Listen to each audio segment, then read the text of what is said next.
திரு உதயணன் அவர்களின் பாண்டிய முரசு. மன்னவா, அங்கே ஒலிக்கும் பஞ்சமுகப் பேரியை ஓர் இரண்டு விஷயங்களை கேட்டிருக்கின்றேனே தவிர எனக்கு தெரியாது. அந்த பேரியை பாண்டியர்களால் மிகவும் கௌரவமான அடையாளமாக கருதப்பட்ட ஒன்று. அதை யார் எப்பொழுது எதற்காக நிர்மாணித்தார்கள் என்பது திட்டமாக தெரியாது.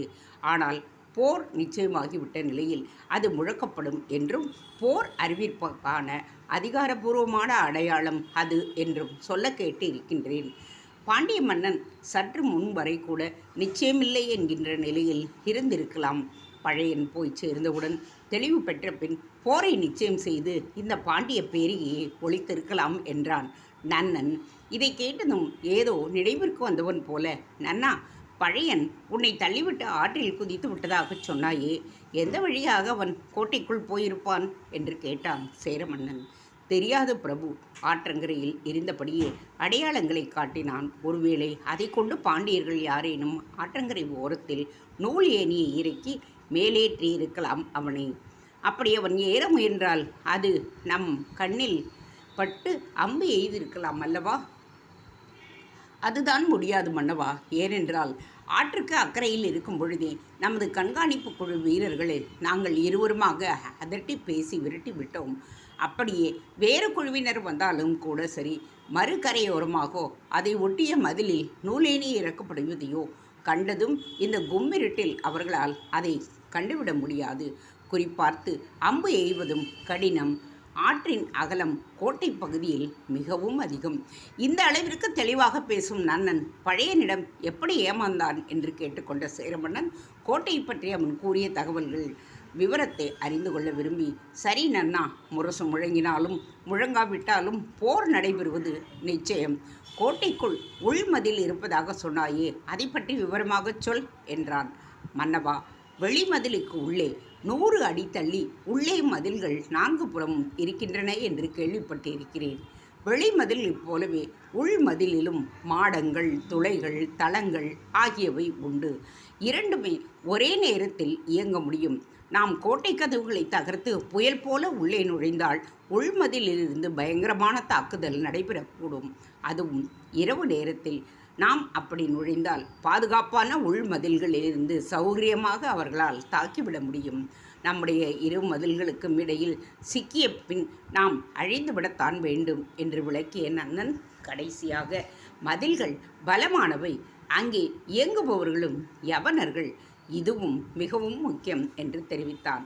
விவரங்களை கேட்ட பின் எழினியின் பக்கமாக திரும்பிய சேரமன்னன், கேட்டாயா எழினி விவரங்களை? தற்செயலாக கிடைத்த இந்த விவரங்கள் எவ்வளவு முக்கியமாக இருக்கின்றது பார். நமது திட்டம் துவக்கப்பட்டு இருந்தால் நன்னன் கூறிய அழிவு நிச்சயம். போர்க்காலங்களில் கடைசி வரை தகவல்கள் கிடைக்கும். ஆகவே நாம் அவசரப்பட்டு விடக்கூடாது என்றான். பிறகு அவர்கள் ஓய்வெடுத்ததற்கு சென்றனர். மறுநாள் பராசரர் முறைப்படியே அழைத்துச் செல்லப்பட்டார். புறவி வீரர்கள் இருவர் வெண்கொடி ஏந்தி கொண்டு பக்கத்தில் வர, சேரநாட்டு யானை ஒன்றில் அம்பாரி கட்டி அதில் அமர்ந்த வண்ணம் கோட்டையின் வாசலை அடைந்தார். அவர் இன்னார் என்று காவலருக்கு அறிவிக்கப்பட்டது. அவரை பற்றி பாண்டிய நாட்டவரும் அறிந்திருந்ததால் வேறு எதையும் விசாரிக்காமல் கதவை திறந்து உள்ளே விட்டனர். அவர் அரண்மனைக்கு வருவதற்கு முன்பே மன்னனுக்கு செய்தி அறிவிக்கப்பட்டது. அந்த நேரத்தில் அவை கூடியிருந்தது. அங்கு மன்னரின் குருநாதர் மாங்குடி மருதனார் இருந்தார். பாண்டிய கோட்டை தளபதி அதிகையும் பூரண அரச உடையில் உப தளபதிகளும் அதில் இடம்பெற்றிருந்தார்கள். பழையன் மட்டும் அங்கு இல்லை. தூதுவரை உரிய மரியாதையுடன் அழைத்து வரும் சொல்லிய மன்னன் குருநாதரிடம் கேட்டான். குருநாதரே, படைத்தலைவர் சொன்ன விவரப்படி எதுவும் அனுப்ப சேரமன்னன் விரும்பவில்லை என்றல்லவா அறிந்தோம்? உண்மைதான். பராசரரின் வரவு ஒருவேளை சேரனின் மனதை மாற்றியும் இருக்கலாம் என்றார் மாங்குடி மருதனார். அதற்காக முற்றுகையை துவக்கிவிட்டு தூது அனுப்ப அறச்செயலாக அது ஆகுமா? போரிடுவது என்று திட்டவட்டமாக தீர்மானித்து கொண்டு போருக்கான சம்பிரதாயங்களை செய்வதுதானே முறை. அதை விட்டுவிட்டு இப்படி பேருக்கு இந்த சம்பிரதாயங்களை செய்வது சரியேதானா என்று கோபமடைந்தவனானான் சேரமன்னன். பொருள் நெடுஞ்செழியா, பராசரர் வரட்டும், என்னதான் சொல்லுகிறார் என்று பார்ப்போம் என்றார் புலவர். இதற்கிடையில் பராசரர் சிறப்பாக வரவேற்கப்பட்டதும் அந்த வரவேற்பு அவருக்கே நம்ப முடியாததாக இருந்தது. வாருங்கள் மறையவரே, உமது வரைவு எல்லோருக்கும் நல்லதாக அமையட்டும் என்றான் மன்னன். நெடுஞ்செழியா, யாருக்கும் இல்லாத வரவேற்பு தூதுவனான எனக்கு ஏன் என்று தம்முடைய வியப்பை வெளிப்படையாகவே கேட்டார் பராசரர். தங்களை வெறும் தூதுவராக மட்டும் நாங்கள் கருதவில்லை. என் பாட்டனார் மற்றும் தந்தையார் காலத்திலிருந்தே அவர்களுக்கு அறிவு பாலூட்டிய பெருந்தகை நீங்கள். ஒரு வகையில் இதோ இருக்கும் என்னுடைய குரு மாங்குடி மருதனாரைப் போல தாங்களும் என் குருநாதர். இவர் தமிழ் மொழி வித்தகர் என்றால் தாங்கள் வடமொழி வித்தகர். இவ்விரு மொழியும் பயிலும் நான் உங்கள் இருவரையுமே குருநாதர்களாகத்தான் கொள்ளுகின்றேன். அவர்களை வரவேற்பதிலும் வழி அனுப்புவதிலும் சிறப்பு செய்வது இயற்கைதானே? இதை கேட்டு புன்முறுவல் கொண்ட பராசரர் மாங்குடி மருதனாரை நலம் விசாரித்துவிட்டு நக்கீரர் எங்கே என்று வினவினார். அவர் திருப்பரங்குன்று சென்றிருப்பதை பற்றி கேள்விப்பட்டதும் தன்னுடைய பணியை துவக்க தீர்மானித்த வேத வித்தகரான அவர், நெடுஞ்செழியா, நான் சேர சோழ மன்னர்களிடமிருந்து தூதுவனாக வந்திருக்கிறேன் என்றார். ஐயா, தூதுவராய் தாங்கள் வந்திருப்பது எங்கள் பாக்கியம். அதே சமயம் இந்த தூது உண்மையில் தூதா அல்லது சூதா என்று யோசிக்க வேண்டிய துர்பாக்கியமும் எனக்கு வந்திருக்கிறது என்றான். ஏன் அப்படி என்றார் பராசரர். மறையவரே, தூது என்பது படைகளை நகர்த்துவதற்கு முன் அனுப்பப்பட வேண்டிய காரியம்.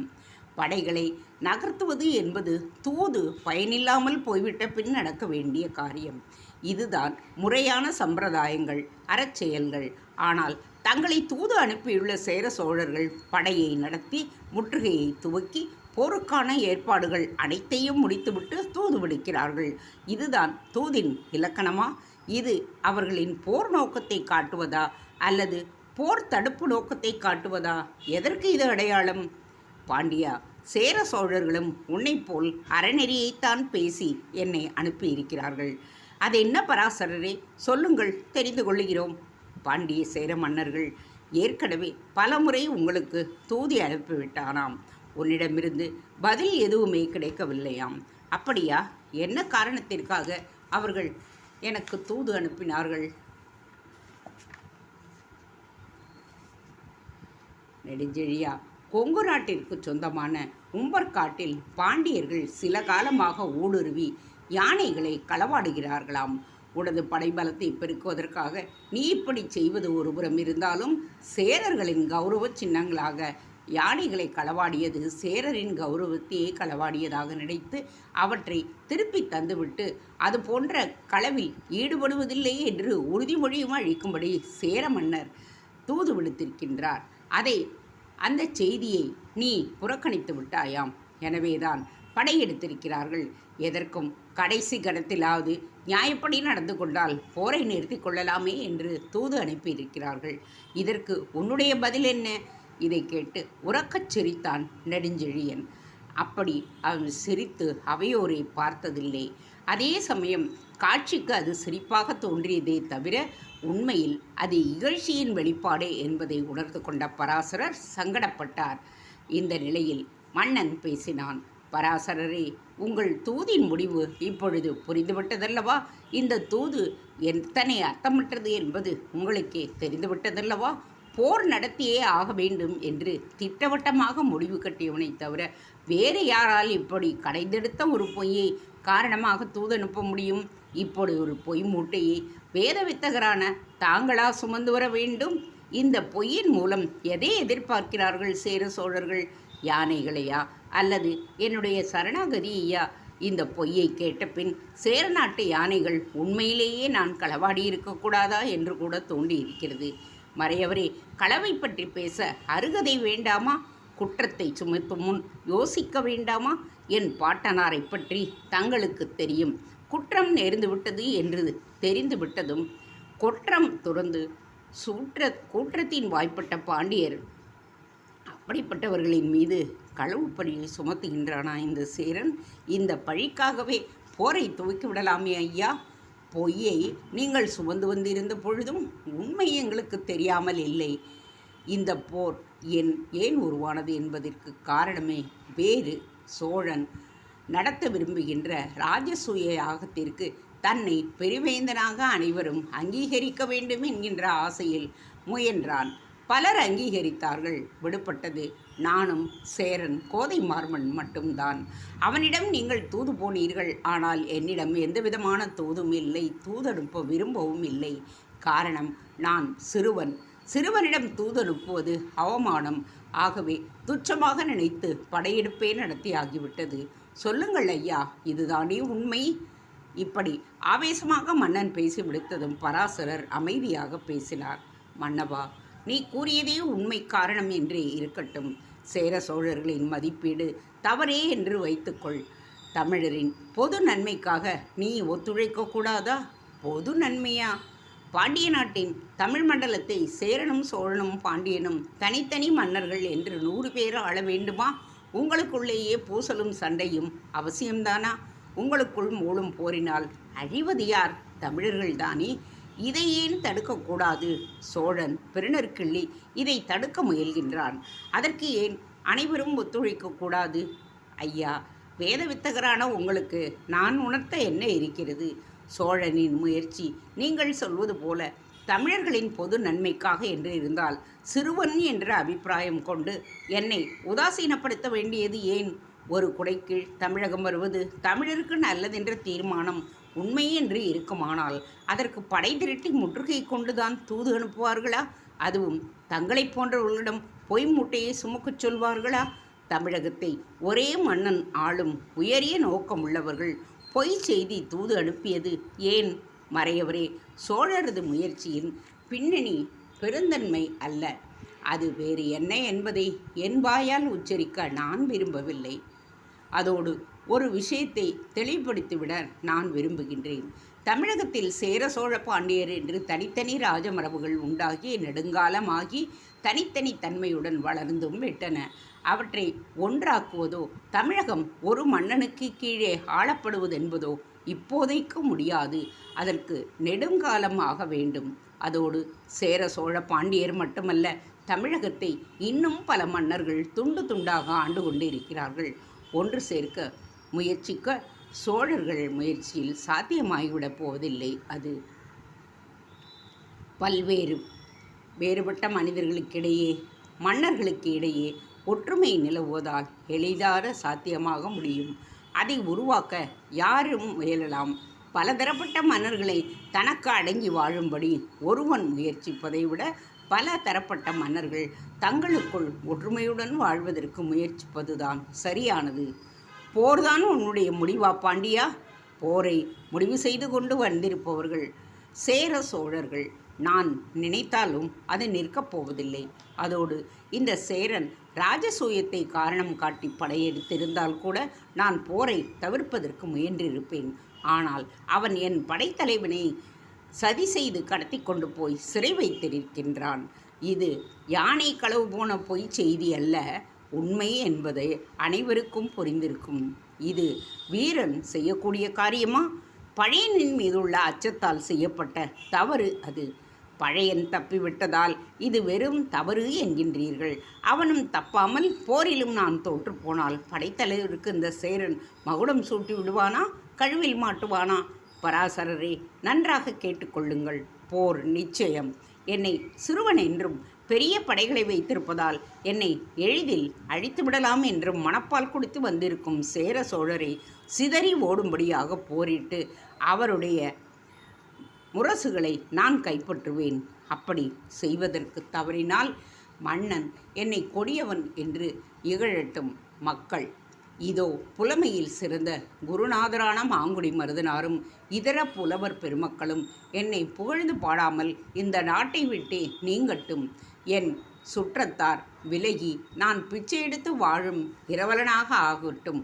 இதுவே சத்தியம் என்று அவையும் அரண்மனையும் அகிலமும் அதிரும்படி வெஞ்சனம் உரைத்தான் பாண்டியன் நெடுஞ்செழியன். அதற்கு பின் பேசுவதற்கு ஒன்றுமே இல்லை என்று உணர்த்துவது போல் அமைந்தது நெடுஞ்செழியனின் பேச்சு. பராசரர் எழுந்துவிட்டார். நல்லது பாண்டியா, உன்னுடைய முடிவு என்ன என்பதை தெரிந்து கொண்டேன். உன் குருநாதரின் முடிவும் இதுவும் தானா என்று கேட்டுவிட்டு மாங்குடி மருதனாரை பார்த்தார் பராசரர். புலவரின் முகத்தில் பொன்சிரிப்பு எழுந்தது.